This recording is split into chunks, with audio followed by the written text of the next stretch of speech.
चलिए बढ़ते हैं आज की कहानी की ओर। दोस्तों, कहते हैं छोटे बच्चे भगवान का रूप होते हैं, लेकिन कभी कभी ये शैतानी रूप में भी हो सकते हैं, जो आपके साथ शैतानी खेल खेल रहे हो और आप सब समझकर भी ना समझ पा रहे हो। आखिर क्या गलती थी इनकी, जिसकी वजह से इनके परिवार के हर एक शख्स की जिंदगी छिन गई, सिवाय मयूरी गुप्ता के। तो चलिए जानते इस कहानी को। दोस्तों, ये कहानी है गुप्ता परिवार की। गुप्ता परिवार दिल्ली के रहने वाले थे। ये परिवार उन परिवारों में से थे जिन्हें कल की कम फिक्र और आज की जिंदगी जीने में यकीन रखते थे। इस परिवार के पास सब कुछ था, अपना घर, गाड़ी, खुद का कारोबार, यानी कि सब कुछ। मिथिलेश देवी, जो कि इस घर की सबसे बड़ी थी, उनके दो बेटे थे। एक का नाम प्रवीण और दूसरे का नाम संदीप था। प्रवीण इस घर का सबसे बड़ा लड़का था और इनकी पत्नी का नाम मयूरी था। संदीप की पत्नी का नाम मीरा गुप्ता था। इस परिवार के पास सब कुछ था और अभी गुप्ता परिवार में एक नन्हे से मेहमान का आगमन हुआ। इसकी खुशी में पूरा परिवार खुशी से झूम उठा। इनके परिवार में खुशी की लहर दौड़ उठी। जो कमी थी वो भी पूरी हो गई। सब बहुत खुश थे, लेकिन इस घर की सबसे बड़ी मिथिलेश देवी मनी मन डर रही थी और उनको कोई चिंता खाई जा रही थी। जब प्रवीण के बेटे को गुप्ता परिवार के बीच लाया गया, तब मिथिलेश देवी उसके पास जाने से भी डर रही थी। आखिर क्या चिंता खाई जा रही थी मिथिलेश देवी को? क्या उन्हें इस बच्चे में कुछ और नजर आ रहा था और आगे क्या होने वाला था?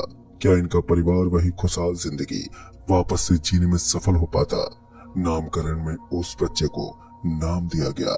उसका नाम देव रखा गया, लेकिन शायद उन्हें पता नहीं था कि वो देव नहीं दानव है। अब उस नन्हे से बच्चे ने खेल खेलना शुरू किया।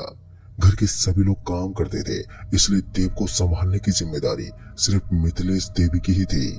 सुबह के वक्त सब काम पर होते और मिथिलेश देवी यहाँ देव की रखवाली पर रहती। करीबन 6 महीने तक सब ठीक रहा। फिर इसके बाद उस नन्हे से शैतान ने बड़े बड़े खेल खेलना शुरू कर दिया। दोस्तों, एक दिन की बात है, मिथिलेश देवी ने उसे नहलाकर उसे उसकी पाली में रखकर सुला दिया और फिर वो भी उसी कमरे में सोने लगी। अचानक एक सपने से मिथिलेश देवी की नींद खुल उठी। मिथिलेश देवी ने जो सपने में देखा, उसके बाद उनकी बिल्कुल हिम्मत नहीं थी कि वो उस बच्चे के पास तक जाए। दरअसल उन्होंने देखा कि उस बच्चे की लाल आंखें हो गई हैं और वो उनके गले पर बैठकर उनका गला दबा रहा था। मिथिलेश देवी ने अपने बगल में देखा तो वो बच्चा वहां पर था ही नहीं। एक पल के लिए उन्हें लगा कि वो अभी भी सपना ही देख रही है, लेकिन फिर एक आवाज से उनका ध्यान टूट गया। तभी नीचे से एक आवाज आ रही थी, दादी माँ, ओ दादी माँ। मिथिलेश देवी को सुनते ही बड़ा ही जोरदार झटका लगा। मिथिलेश देवी ने झुकते हुए नीचे देखा तो उन्होंने पाया कि वो देव पलंग के नीचे अजीब सी मुस्कान के साथ उन्हें बुला रहा है। इतना सब देखकर उन्हें एकदम से चक्कर आया और वो वहीं पर नीचे गिर पड़ी। फिर कुछ देर के बाद सब ऑफिस से आए तो उन्होंने पाया कि मिथिलेश देवी फर्श पर पड़ी हुई है। संदीप ने फौरन डॉक्टर को फोन लगाया और फिर डॉक्टर्स के मुताबिक किसी चिंता के कारण उनकी यह हालत हुई थी। मिथिलेश देवी को जब होश आया तब उन्हें सब कुछ याद आ रहा था। वो सोच रहे थे, आखिर 6 महीने का बच्चा पाली से नीचे कैसे जा सकता है, और अगर गलती से भी गिर गया हो तो वो चिल्लाता या फिर रोता। उसे चोटें भी लगती, लेकिन वजह इसके वो बच्चा पलंग के नीचे से इतनी डरावनी आवाज में उन्हें बुला रहा था। ये सब अपने आप में ही बहुत ही दिल दहला देने वाली घटना है। दोस्तों, मिथिलेश देवी को जिसका डर था वही हुआ। उन्हें पहले से इस बात का शक था कि ऐसा कुछ होने वाला है। मिथिलेश देवी का शक अब यकीन में बदल चुका था। मिथिलेश देवी ने चाहा कि ये बात वो घर में किसी और को बताए, लेकिन इससे सबको काफी बुरा लगता, इसलिए उन्होंने किसी को नहीं बताया। लेकिन मन ही मन उन्हें ये बात खाई जा रही थी। उन्हें यकीन तो था कि उनके घर किसी बच्चे ने नहीं, बल्कि बच्चे के रूप में किसी शैतान ने जन्म लिया है। अब बस वो उस शैतान के दूसरे बार की प्रतीक्षा कर रहे थे। फिर कुछ ही दिन इसी तरह बीतने के बाद एक दिन फिर कुछ ऐसा ही हुआ। सबके चले जाने के बाद एक कमरा जो कि प्रवीण का था, वो कमरा पूरी तरह से बिखरा पड़ा था। मिथिलेश देवी को थोड़ा अजीब लगा कि कभी भी तो ऐसा नहीं होता था, क्योंकि घर से निकलने से पहले उनकी बहू घर को अच्छे से साफ करके जाया करती थी। लेकिन फिर उन्होंने सोचा शायद आज गलती से वो भूल गई होगी। फिर मिथिलेश देवी ने उस कमरे को अच्छे से साफ किया और वहां से फिर छत पर कपड़े सुखाने चली गई। फिर कुछ देर के बाद जब वो नीचे आए तो उन्होंने देखा कि वो कमरा फिर से उसी हालत में था। इस बार उन्हें बहुत ही अजीब लगा, क्योंकि पूरे कमरे में उनके अलावा सिर्फ देव ही था। देव को उन्होंने उसी बिस्तर पर खेलते हुए पाया, जबकि उन्हें अच्छे से याद था कि उन्होंने देव को पाली में सुलाया था। आखिर 7 महीने का बच्चा कैसे खुद से पाली से उतरकर बेड पर चढ़ सकता है या फिर पूरे घर को खराब कर सकता है। वो बच्चा फिर से उसी अजीब मुस्कान से मिथिलेश देवी को घूरे जा रहा था।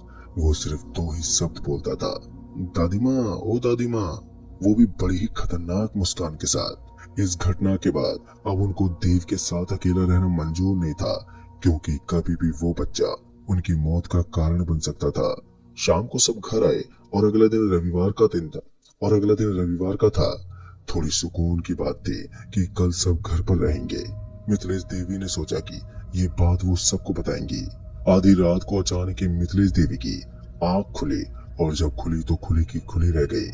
दरअसल उन्होंने देखा कि उनका पोता यानी कि वही शैतानी बच्चा उनके गले पर बैठकर उनका गला दबा रहा था और बड़ी भयानक आवाज निकाल रहा था। इसके बाद मिथिलेश देवी जोर जोर से चिल्लाने लगी, लेकिन उनकी आवाज किसी के भी कानों में नहीं जा रही थी। अंत में उन्होंने पास में रखे हेडलैम्प को नीचे पटका, तो उसके गिरने की आवाज से सभी लोग जाग उठे और उस कमरे में पहुंचे। वहां उन्हें मिथिलेश देवी तड़पती हुई हालत में दिखी। मिथिलेश देवी अपने आखिरी वक्त में गुजर रही थी। मिथिलेश देवी की जुबान से सिर्फ इतना ही निकल रहा था कि वो मार डालेगा।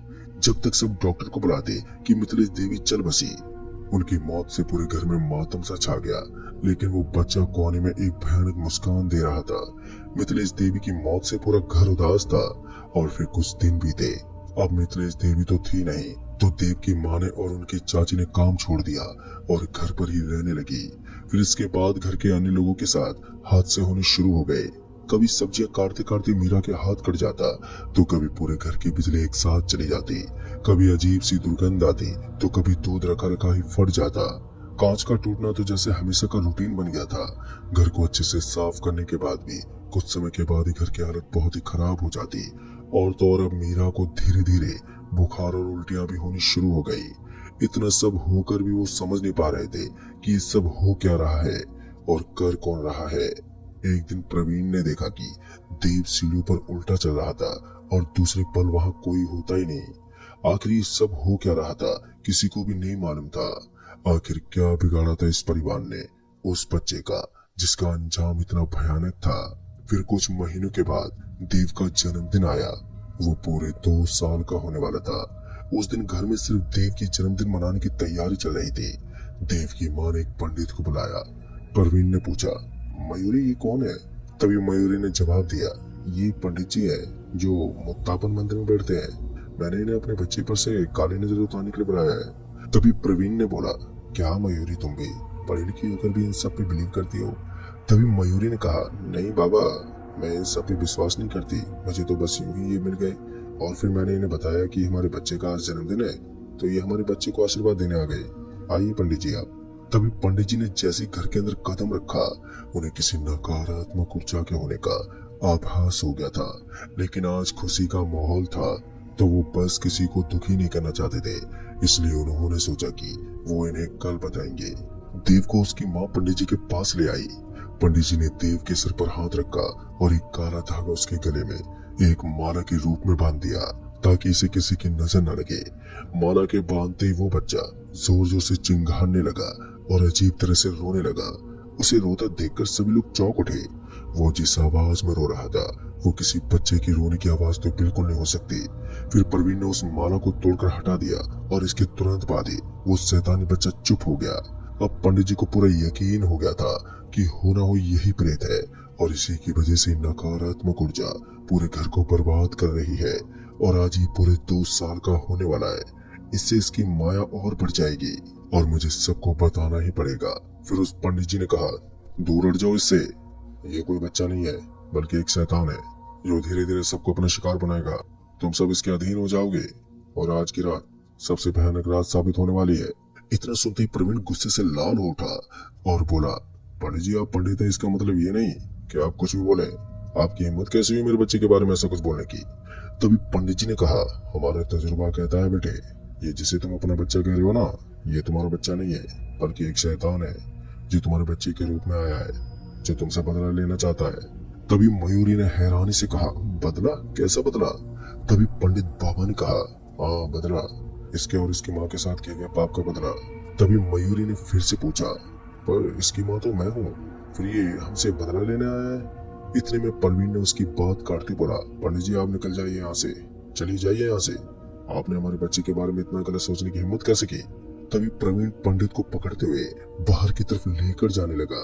तभी पंडित जी ने जाते जाते बोला, याद रखना, आज की रात तुम्हारी जिंदगी की आखिरी रात होगी, और हाँ याद रहे, इस बच्चे को बांध कर रख दो, नहीं तो आज रात कोई नहीं बचेगा। तभी प्रवीण ने पंडित जी को बाहर की तरफ ढकेलते दरवाजा बंद कर लिया और रात के तकरीबन 8 बज रहे थे। पंडित जी ने पूरा मूड बिगाड़ दिया था। प्रवीण गुस्से से बोला, तुम्हें क्या जरूरत थी यार ऐसे ढोंगी पंडित को लाने की? तभी मयूरी ने कहा, तुम अब शांत हो जाओ, चलो अब केक काटते हैं। तभी सब लोग केक काटने के लिए इकट्ठा हुए। केक पर रखी मोमबत्ती के बुझते ही पूरे घर की बिजली बुझ गई और पूरे घर में हर जगह कोहरा अंधेरा छा गया। मोबाइल की फ्लैश लाइट से उन्होंने मोमबत्ती ढूंढी और अब केक काटने की बारी थी। तभी मयूरी ने पास में हाथ फेरा देव को केक कटवाने के लिए, तभी उसे कोई मिला ही नहीं। उसने जब फ्लैश लाइट उस तरफ करी तो वह देव था ही नहीं। देव वहां से गायब था। अब तो सब हैरान रह गए और सबने टॉर्च की रोशनी से देव को ढूंढना शुरू किया। सब उसे ढूंढ ढूंढ कर थक गए, लेकिन देव कहीं नहीं मिला। फिर उसी वक्त देव की चाची मीरा की नजर ऊपर पंखे पर गई तो उन्होंने देखा कि देव एक पंखे पर उल्टा लटका उन्हें घूरे जा रहा था। इससे पहले वो सबको उसे दिखा पाती कि मीरा के सर के ठीक ऊपर जो झालर लटका हुआ था, वो झालर मीरा के सर पर गिर पड़ा। सब लोग भागते मीरा के पास गए और संदीप जोर जोर से रोने लगा, लेकिन उसने पाया कि मीरा का हाथ उस तरफ इशारा कर रहा था। मीरा इससे पहले कुछ कह पाती कि उसकी जिंदगी का सफर खत्म हो गया। अब घर के सभी लोगों को यकीन था कि वो एक शैतान है जिसने हमारे घर में जन्म लिया है। तभी बगल के कांच टूटते हुए इन तीनों को चोट पहुंचा गए। तीनों ऊपर की तरफ भागने लगे और ऊपर तीनों एक कमरे में कस के बंद हो गए। बार बार पीछे से सिर्फ यही आवाज गूंज रही थी, पापा, ओ पापा, आपने मुझे क्यों मारा? आपने मम्मा को क्यों मारा? प्रवीण के होश उड़ गए। फिर मयूरी ने प्रवीण की तरफ गुस्से से पूछा, कौन है ये तुम्हें पापा क्यों कह रहा है? आखिर क्या हो रहा है सब? क्या रिश्ता है तुम्हारा और इसका? तभी प्रवीण का भाई संदीप ने उस गहरे राज पर से पर्दा उठाया जो सालों से एक राज था। तभी संदीप ने कहा, भैया अब आप सच बता दो भाभी को, अब हमारा बचना मुश्किल है, क्योंकि जो पाप हमने किए हैं उसकी सजा माँ और मीरा को तो मिल गई, अब बस हम बाकी रह गए। तभी प्रवीण ने सच्चाई बयां करना शुरू किया। तभी प्रवीण ने बोला, ये बात आज से काफी साल पहले की है। मयूरी, तुमसे शादी करने से पहले मेरी शादी पहले ही हो गई थी। मेरी शादी एक निधि नाम की लड़की से हुई थी। मेरी वो अरेंज मैरिज थी। शादी के कुछ दिनों के बाद ही उसके स्वभाव के बारे में मुझे पता चला। उसका किसी काम में मन न लगता था, बस पूरा दिन फोन पर लगी रहती थी। माँ के काम में कभी हाथ नहीं बटाती थी, उल्टा सब पर लोभ दिखाती। धीरे धीरे उसका शौक बढ़ता ही चला गया। वो अब पैसों को पाने की तरफ बहाने लगी। अब तो उसका ध्यान काला जादू में भी लगने लगा था। मैं जब भी उसके पर्स को देखता, उसमें कभी नींबू, लहसुन, काली मिर्च, हल्दी और पता नहीं कितनी बकवास चीजें मिलती। एक दिन गुस्से में आकर मैंने उसे छोड़ देने का फैसला किया। मैं उसे सीधा बात करने गया। यही शायद रात का समय था और उस रात पता नहीं कुछ अजीब जोश हावी हो गया था मुझ पर। मैंने निधि को सीधा जवाब दे दिया कि अब बस मैं उसे नहीं झेल सकता। मेरी पूरी बात सुनने के बाद वो बहुत अजीब हरकतें करने लगी, मुझे मारने लगी, मुझे चाकू दिखाने लगी और तभी मैंने उसे पीछे की तरफ धक्का दे दिया और उसका सिर नीचे अलमारी के लोहे वाले शिकंजे से जा टकराया और उसने दम तोड़ दिया। मेरा ऐसा कोई इरादा नहीं था, लेकिन वो मर गई। चीखने की आवाज सुनते ही माँ, संदीप और मीरा ऊपर आ गए। हम सब बहुत डर गए। तभी मीरा ने कहा, इसे पीछे वाले जो पोखर है उसके जमीन में दफना देते हैं, किसी को पता भी नहीं चलेगा।